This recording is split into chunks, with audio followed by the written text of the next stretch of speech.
उसकी फ़ौज एक प्रोफेशनल आर्मी है। कभी ब्लैक एंड वाइट स्टेटमेंट दी ही नहीं जाती डिप्लोमेसी में। जनरल बाजवा साहब तेल अवीव में उल्टे लटके पड़े हैं और इस्लामाबाद में इमरान खान।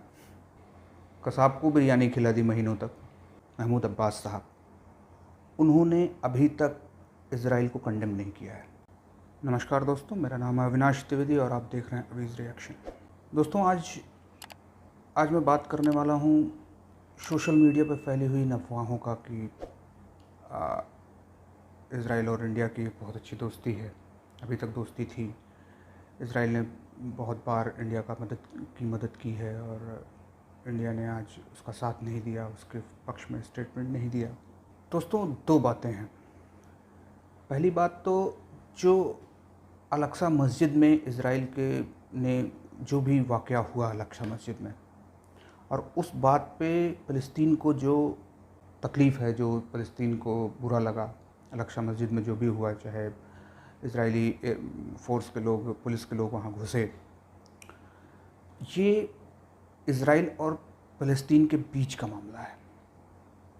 लेकिन इज़राइल पे जो रॉकेट अटैक्स हुए और जिसके अगेंस्ट में इज़राइल ने फिर वापस से गाज़ा पट्टी पे हमला किया, ये इज़राइल और फ़लस्तीन के बीच का मुद्दा नहीं है। ये मुद्दा है हमास और इज़राइल के बीच का। हमास एक आतंकवादी संगठन है जिसने एक आतंकवादी घटना को अंजाम दिया इज़राइल में, और इज़राइल आज उसी आतंकवादी घटना और उस आतंकवादी संगठन का दमन कर रहा है बलपूर्वक गाज़ा पट्टी में। ये पूरी घटना है दोस्तों। अब रही बात इसमें भारत के साथ देने की, तो दोस्तों आज इज़राइल जो हमास के साथ कर रहा है, ये ठीक है कि अगर किसी इस पूरे घटनाक्रम में किसी इजरायली बच्चे की जान जाती है या कोई भी ऐसा बंदा, सिविलियंस जो है, चाहे वो इज़राइल का हो चाहे वो फ़लस्तीन का हो, अगर उनकी जान जाती है तो ये दुखद है। चाहे वो इज़राइल के द्वारा किए गए हमले में हो या हमास के द्वारा ही किए गए हमलों में हो। तो ऐसा नहीं है कि फ़लस्तीनी सिविलियंस की जो डेथ हो रही है, हालांकि उतनी नहीं हो रही जितना अपना वो पड़ोसी पाकिस्तान बोल रहा है, उतनी नहीं हो रही, क्योंकि इज़राइल एक ज़िम्मेदार मुल्क है, उसकी फ़ौज एक प्रोफेशनल आर्मी है। और जब एक आर्मी अपनी आवाम के लिए अपनी जान देने के लिए तैयार होती है ना, तो उसको उस आवाम की कीमत पता होती है, चाहे वो दुश्मन की तरफ की ही आवाम क्यों ना हो। वो कभी भी कत्लेआम नहीं मचा सकती। ये प्रोफेशनल आर्मी की पहचान होती है। लेकिन चूँकि हमास के अड्डे ही इतने घने जनसंख्या वाली क्षेत्रों में हैं कि वहाँ पे अगर आप कोई भी ऑपरेशन लॉन्च करते हैं तो कोलेटरल डैमेज तो होता है। हालांकि आपने सोशल मीडिया पे देखा होगा कि इज़राइल पूरी सतर्कता से के साथ ऑपरेशंस को अंजाम दे रहा है कि किसी तरह का किसी सिविलियंस की जान ना जाए, पूरी तरह वो कोशिश कर रहा है। लेकिन फिर भी कोई चीज़ 100% तो नहीं हो सकती इस तरह की घटनाएं। मोटी मोटी बात यह है कि जो कुछ चल रहा है अभी की डेट में, वो हमास और इज़राइल के बीच का मामला है। वो इज़राइल और फ़लस्तीन के बीच का मुद्दा नहीं है। इसको इज़राइल और फ़लस्तीन का मुद्दा बनाया जा रहा है अरब कंट्रीज़ के द्वारा, और कुछ कंट्रीज़ जैसे टर्की, ईरान और पाकिस्तान हैं जिनके पर्सनल फ़ायदे इसमें जुड़े हुए हैं। दोस्तों, अब बात कर लेते हैं इंडिया का डिप्लोमेटिक स्टैंड, जो यूनाइटेड नेशन सिक्योरिटी काउंसिल के बैठक में इंडिया ने अपना बयान दिया इज़राइल को लेकर। उसने जो भी बयान दिया, पिछली वीडियो में मैंने हालांकि काफ़ी बातें कह दी थी, लेकिन मैं पाकिस्तानी मीडिया देख रहा था। एक्चुअली जब आप बोल रहे होते हैं तो यूट्यूब पे तो जो आता है पाकिस्तानी मीडिया, उनको थोड़ा देखिए तो आपका अच्छा खासा एंटरटेनमेंट हो जाता है।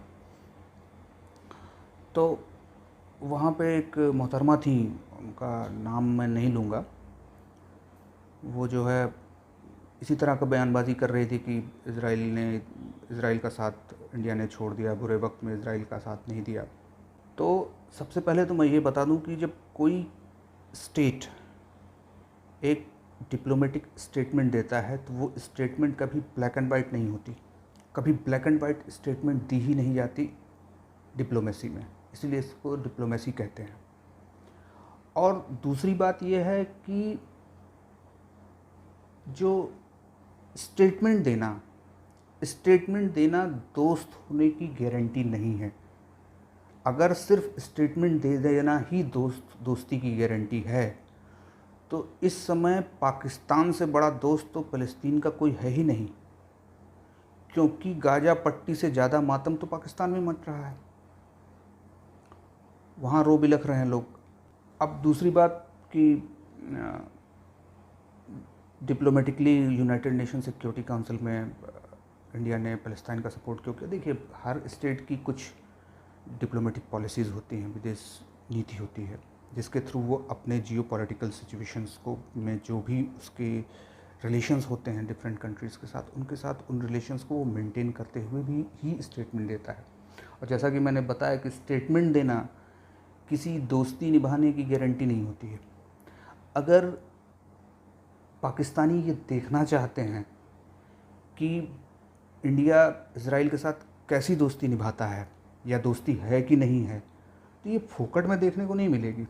इसके लिए थोड़ी मेहनत करनी पड़ेगी। ज़्यादा कुछ नहीं करना है, बस अपने कुछ F-16 भेज दें तेल अवीव और 2 मिनट में इंडिया बताता है कि किस तरह की दोस्ती है उसकी इजराइल के साथ। पता चला कि जनरल बाजवा साहब तेल अवीव में उल्टे लटके पड़े हैं और इस्लामाबाद में इमरान खान। खैर, ये तो मजाक की बातें हो गई। दोस्तों, दोस्ती की पहचान होती है कि जब दोस्त को ज़रूरत हो उस समय आप उसके साथ अवेलेबल हैं कि नहीं। इस तरह से देखिए तो क्या आज इजराइल को इस मुद्दे पे इंडिया की ज़रूरत है? बिल्कुल भी नहीं। आज की डेट में इजराइल को इंडिया की कोई ज़रूरत नहीं है। इजराइल हमास के साथ किसी लड़ाई में नहीं भिड़ा हुआ है, किसी तरह की लड़ाई नहीं हो रही है। एक्चुअली में लठ जानते हैं, लठ इजराइल के हाथ में लठ है और कमरा बंद करके वो हमास की पिटाई कर रहा है, लड़ाई नहीं कर रहा है उस लठ से। वहाँ पे उसको इंडिया के सपोर्ट की कोई ज़रूरत नहीं है। और इंडिया के, भगवान न करे कल की डेट में इजराइल का किसी ऐसे दुश्मन से सामना हो जाए जहाँ उसको इंडिया के सपोर्ट की ज़रूरत हो, वहाँ इंडिया उसको सपोर्ट करेगा, इसमें कोई दो राय नहीं है। कसाब को बिरयानी खिला दी महीनों तक, तो इजराइल तो अपना दोस्त है, बुरे वक्त में तो हम उसका साथ देंगे ही, लेकिन हकीकत में उसको ज़रूरत होनी चाहिए। आज की डेट में इंडिया की ज़रूरत इजराइल को इस मुद्दे पे नहीं है। वो सेल्फ सफिशिएंट है। हमास को किसी भी तरीके से वो उलट पलट करके रगड़म पट्टी वो कर सकता है। अब मैं अपने कुछ हिंदुस्तानी भाइयों से बात करना चाहता हूँ जो फ़लस्तीन का सपोर्ट कर रहे हैं। दोस्तों, आप किसी का भी सपोर्ट कर सकते हैं, ये आपकी ज़ाती राय है और आपको वो राय व्यक्त करने का पूरा अधिकार है। इसमें कोई दखलंदाजी नहीं कर सकता, ना ही इसमें कोई कुछ कह सकता है। लेकिन अगर आपके पास ये हक है कि आप अपनी राय रख सकते हैं और किसी भी के सामने जाहिर भी कर सकते हैं, तो आपके ऊपर एक जिम्मेदारी भी होती है कि वो राय आपकी जाती राय होनी चाहिए, किसी प्रोपेगेंडा से प्रभावित वो राय नहीं होनी चाहिए। दोस्तों, एक बार के लिए हम भूल जाते हैं कि जियोपॉलिटिकल सिचुएशन क्या है, हमारे आस पड़ोस के पड़ोसी देशों के साथ हमारे क्या नैरेटिव्स हैं या हमारे गोल क्या हैं, ये सारी चीज़ें सब कुछ भूल जाते हैं। हम सिर्फ एक बात को याद रखते हैं कि इजराइल हमारा दोस्त है।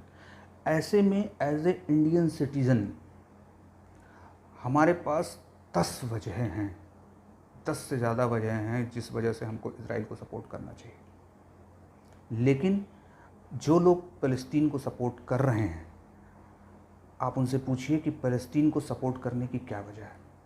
और मैं उन दोस्तों से सिर्फ 2 सवाल करना चाहता हूँ, 2 सवाल जिसका जवाब उनको देना भी नहीं है, उनको सिर्फ वो जवाब अपने मन में सोचना है, उन सवालों के जवाब, और उनको जवाब मिल जाएगा कि उनको किसका सपोर्ट करना चाहिए। पहला सवाल ये है दोस्तों कि फ़लस्तीन के जो कंट्री हेड हैं महमूद अब्बास साहब, उन्होंने अभी तक इजराइल को कंडेम नहीं किया है। उनका कोई बयान ऐसा नहीं आया है कि हमास के ऊपर हमला करके इजराइल ने बहुत गलत किया है। ये फ़लस्तीन के कंट्री हेड की बात कर रहा हूँ। ऐसे में हमको इतना भावुक होने की क्या ज़रूरत है? भाई उनकी अपनी सिचुएशन है। हमास आज से पहले जब तक इज़राइल ने गाज़ा पट्टी पे हमला नहीं किया था, तब तक हमास फ़िलिस्तीनियों के साथ क्या कर रहा था कोई नहीं जानता था, ना कोई सुध लेने की कोशिश कर रहा था। जो आतंकवादी संगठन अपने जिस टेरिटरी में वो है, उस टेरिटरी की जनता को अपनी ढाल की तरह उपयोग कर सकता है, सोचिए कि नॉर्मल सिचुएशन में वो उस जनता को कैसे ट्रीट करता होगा।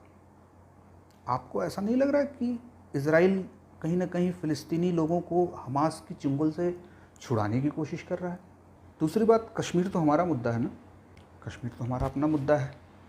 और कश्मीर और आतंकवाद के चलते पिछले 60-70 सालों में हमने करीब करीब 80,000 जानें भी गंवाई हैं। मैं सिविलियन जानों की बात कर रहा हूँ। 80,000 के करीब जानें हमने गंवाई हैं आतंकवाद और कश्मीर के चलते। तो आप लोग को क्या लगता है कि फ़िलिस्तीन का कश्मीर पे क्या स्टैंड होगा? पता करिए, देखिए, और जैसे ही आपको ये जवाब मिलेगा आपको समझ में आ जाएगा कि आपको सपोर्ट करना चाहिए फ़िलिस्तीन को या नहीं। और सबसे बड़ी बात है कि फ़िलिस्तीन को हम भी सपोर्ट करते हैं, फ़िलिस्तीनी सिविलियंस के मारे जाने को हम भी कंडेम करते हैं, हमारी भी शोक संवेदनाएं उनके साथ हैं, इजरायलियों की भी शोक संवेदनाएं उनके साथ हैं। इस दुनिया में जितने भी लोग हैं, अगर किसी लड़ाई में, किसी कॉन्फ्लिक्ट में सिविलियंस मारे जाते हैं तो वो पूरी मानवता का नुकसान होता है।